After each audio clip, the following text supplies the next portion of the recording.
네, 안녕하세요. 해피 뉴이어의 유신영 원장입니다. 오늘은 그 청력 재활, 그 난청 수술의 꽃이라고 할 수 있는 인공와우 이식술에 대해서 좀 자세히 알아보고자 합니다. 저는 그 인공와우 보험 기준을 좀 설명을 드리면서 왜 이러한 보험 기준이 나오게 되었는지에 대한 이제 배경 설명을 좀 드리고, 이제 그렇게 함으로써 과연 이제 인공와우 수술이 어떠한 분들에게 도움이 되는가에 대한 설명을 좀 드리고자 합니다. 그 난청은 그 약물이나 일반적인 수술로 치료하는 것이 이제 불가능할 때에 의료진은 이제 청력 재활을 권하게 되는데, 이 대표적인 이제 청력 재활 방법이 보청기가 되겠습니다. 근데 이제 인공와우는 기본적으로 보청기와는 다른 소리 전달 시스템을 가지고 있습니다. 즉, 환자분의 달팽이관을 이용하는 보청기와는 달리 인공와우는 달팽이관에 이제 전극을 삽입해서 이 전극으로부터 나오는 전류가 직접 청신경을 자극하게 되는 것입니다. 보청기는 이제 보조 역할을 하지만 인공와우는 이제 대체 역할을 하는 것으로 이해하시면 되겠습니다.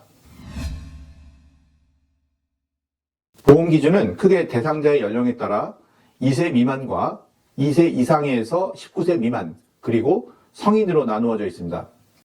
이렇게 세 그룹으로 나누게 된 기준은 정확한 청력 검사가 가능한지 여부하고 청각 뇌파 성숙 정도에 기인합니다. 2세 미만의 아기들은 그 청각 뇌파가 미성숙한 관계로 최소한 이제 2번 이상의 검사를 해서 아예 이제 뇌파가 측정이 되지 않는 상황에서만 와우 수술을 진행하고 있습니다. 그렇지만 그 2세가 넘어가서 뇌파의 성숙이 어느 정도 이루어졌다고 판단이 되는 상황에서는 청각 자극으로 인한 뇌 발달을 이제 중요시하게 됩니다. 잘 아시겠지만 우리가 듣지 못하면 말을 배울 수가 없고요. 그렇게 되면 당연히 말을 할 수가 없게 되는 것이죠. 또한 이제 청각 자극은 그 인지 기능하고 매우 밀접한 관련이 있는데, 자극이 없으면 이제 인지 기능의 저하가 초래가 되고, 인지 기능의 저하는 발달 장애, 또 학습 능력의 저하로 이어지게 됩니다. 따라서 우리가 이제 고도난청이라고 하는 70데시벨 이상의 소리를 주어야만 이제 들을 수 있는 아이들이라고 판단을 하는 경우에는 언어 발달이 보청기로는 한계가 있기 때문에 이제 인공와우 수술을 시행하게 되는 것입니다. 성인에 있어서는 우리가 이제 70데시벨 이상의 고도난청, 이러한 분들은 이제 대부분 보청기로 이제 소리를 들려드려도 그 정확하게 소리를 알아듣는데 한계가 있다고 판단합니다. 이것에 대해서 적절한 평가를 해서 그 보험 기준이 지정이 되었는데, 이것은 이제 보청기를 이제 3개월 정도 잘 써서 최대한 이제 보청기로 잘 듣게 해드렸을 때도 불구하고 어음 분별력이라고 해서 말소리를 듣고 이해하는 능력이 50%, 즉 이제 반에도 못 미치는 경우에는 이게 보청기보다는 이제 인공와우 수술의 효과가 더 크다고 판단을 해서 이때 이제 수술에 적응증이 됩니다. 다만 이 3개월 보청기의 사용이 좀 아쉬운 경우는 청력이 아예 없는 분들, 그에 따라서 이제 보청기 사용이 전혀 도움이 되지 않을 것이라는 이제 확신이 있는 상황.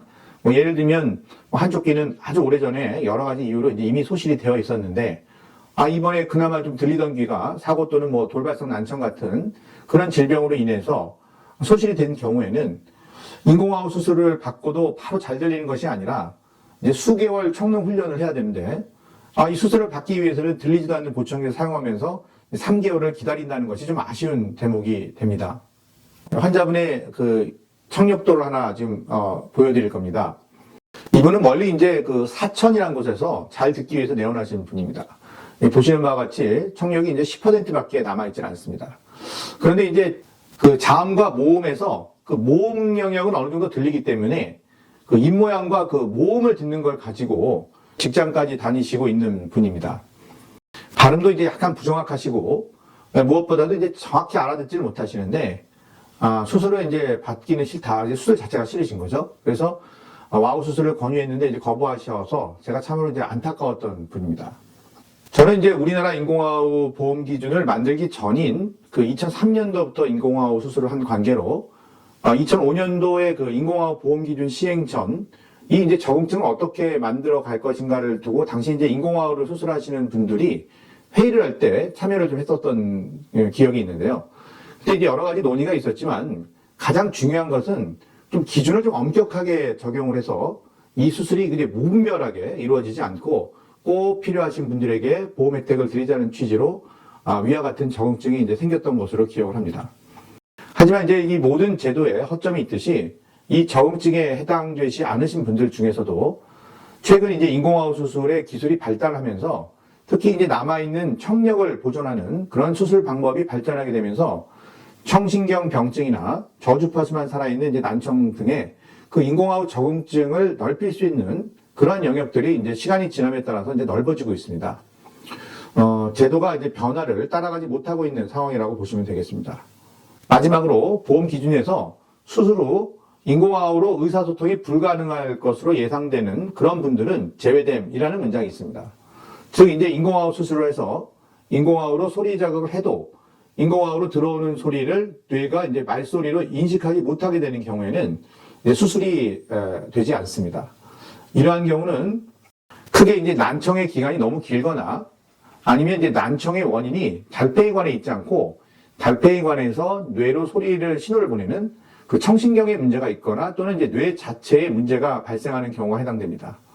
난청의 원인이 대부분은 달팽이관 손상에 있기 때문에 청신경이나 뇌의 문제로 인한 수술 불가는 매우 드뭅니다. 따라서 그 수술을 못하게 하는 그런 가장 큰 원인은 난청의 기간이 너무 긴 경우가 되겠습니다. 일반적으로도 보청기로 이제 소리 자극이 되지 않는 고도 난청을 넘어서서 심도 난청, 거의 못 된다고 보시면 될 것 같은데 이 난청의 기간이 10년이 경과하게 되면 청신경은 달팽이관에서 이제 영양 공급을 받거든요. 그래서 이 영양 공급을 10년 동안 받지 못하는 청신경은 이제 퇴화를 할 수밖에 없고 이와 동시에 이제 뇌에서도 여러 가지 이제 변화가 일어나게 되는데 특히 이제 의사소통의 수단으로 수화라든지 아니면 입모양을 읽는 이제 독화를 사용하시는 분들에게는 이 청각을 담당하는 뇌의 영역이 수화나 독화를 담당하는 뇌의 역할로 바뀌게 됨으로써 이러한 변화 때문에 만약 이것이 이제 고정이 된 이후에는 인공화호 수술을 해도 전기 신호가 이제 말소리로 인지되지 않는 것으로 알려져 있습니다. 그래서 이제 심도 난청 기간이 10년 이상 경과 시에는 저희가 이제 환자분들께 기대치를 좀 설명할 때 이 부분에 대해서 많은 설명을 좀 드리고 있습니다. 위에 언급드렸던 환자분의 경우에도 검사 당시 이제 남아있는 10%의 달팽이관 기능도 만약 이것도 소실이 되는 상황이라면 수술의 적응증에서 벗어날 수가 있습니다. 그래서 이제 저 같은 그 인공화호 수술을 할 수 있는 의사 입장에서는 이 수술을 미루거나 고민하시는 것들이 좀 안타까운 사례가 될 수 있겠습니다.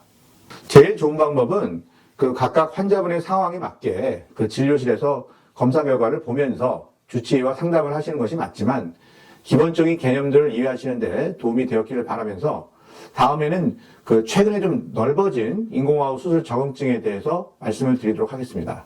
감사합니다.